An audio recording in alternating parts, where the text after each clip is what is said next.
It was a cold morning in a small town cemetery.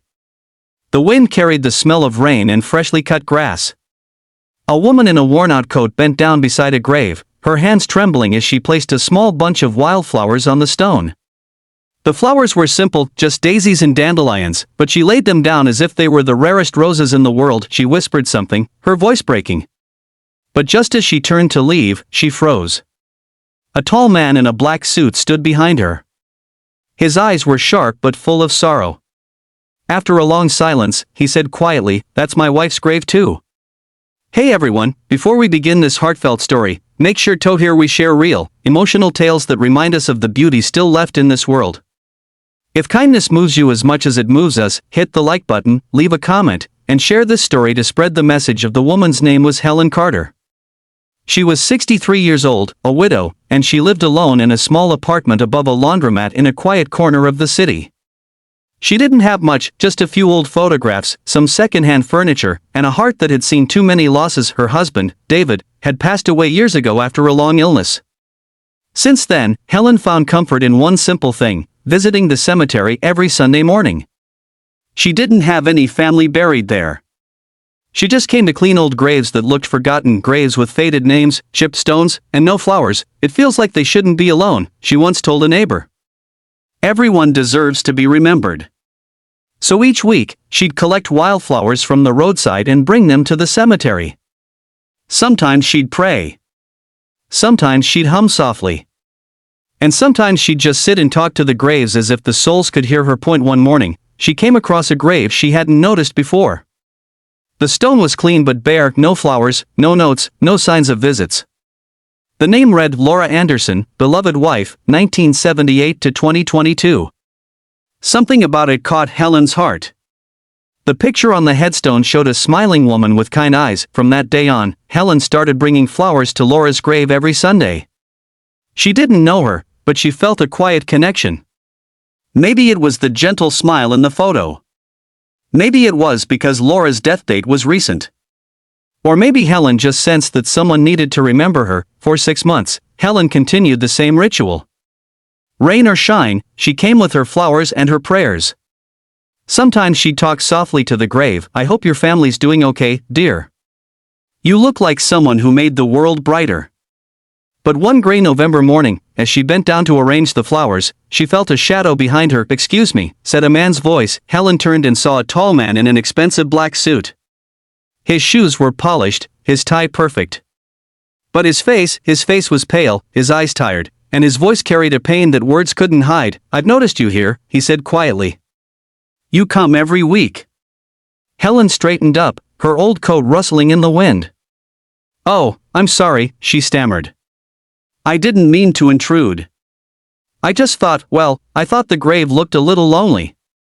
The man took a deep breath. That's my wife's grave." His voice cracked. "Laura Anderson. She passed away last year." Helen's eyes widened. "Oh my, I didn't know. I'm so sorry, sir. I didn't mean any disrespect. She just looked so kind in her photo.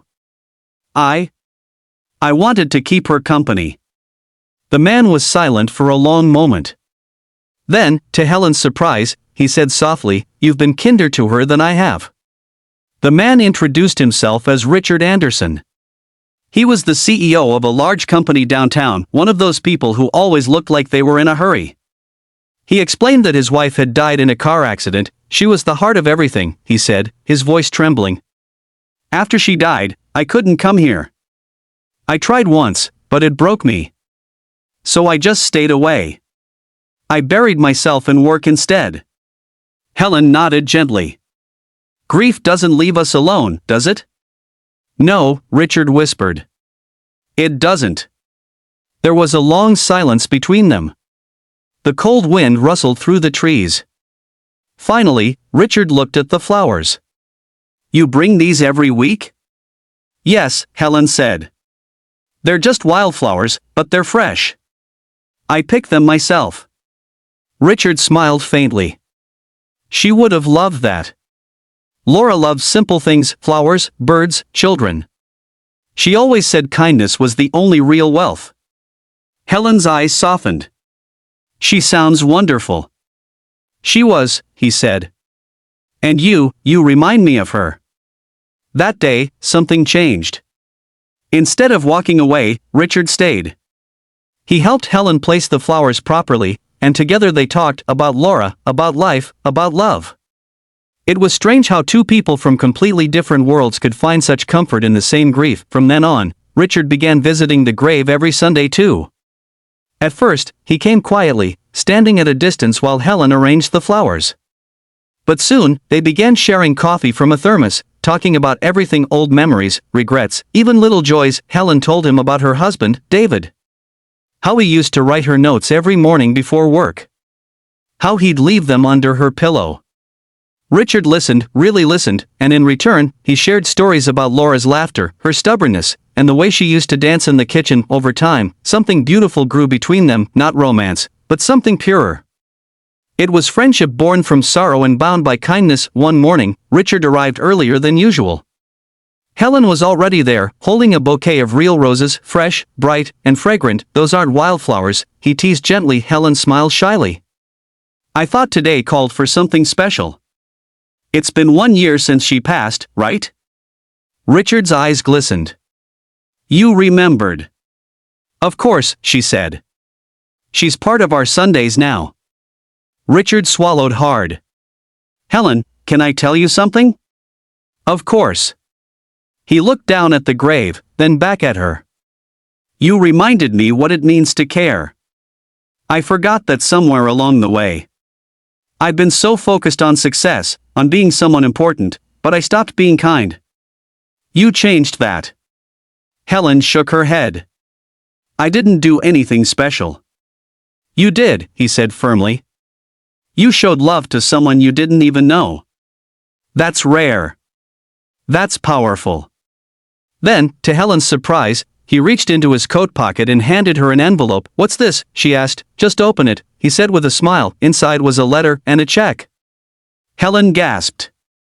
Oh, sir, this can't be right. This is too much. It's not charity, Richard said softly. It's gratitude. You've reminded me of what really matters. My company has a new foundation now, named after my wife, the Laura Anderson Kindness Fund. It's meant to help people like you, people who make the world better quietly. Helen's eyes filled with tears. Richard, I don't need money. I know, he said. But maybe you can use it to help others. Like you helped me. Weeks turned into months. The friendship between Helen and Richard became something the whole town noticed. Together, they started a small community project, cleaning forgotten graves, planting flowers, and leaving little messages of hope for visitors to find. Soon, others began to join in: students, neighbors, even strangers who heard the story.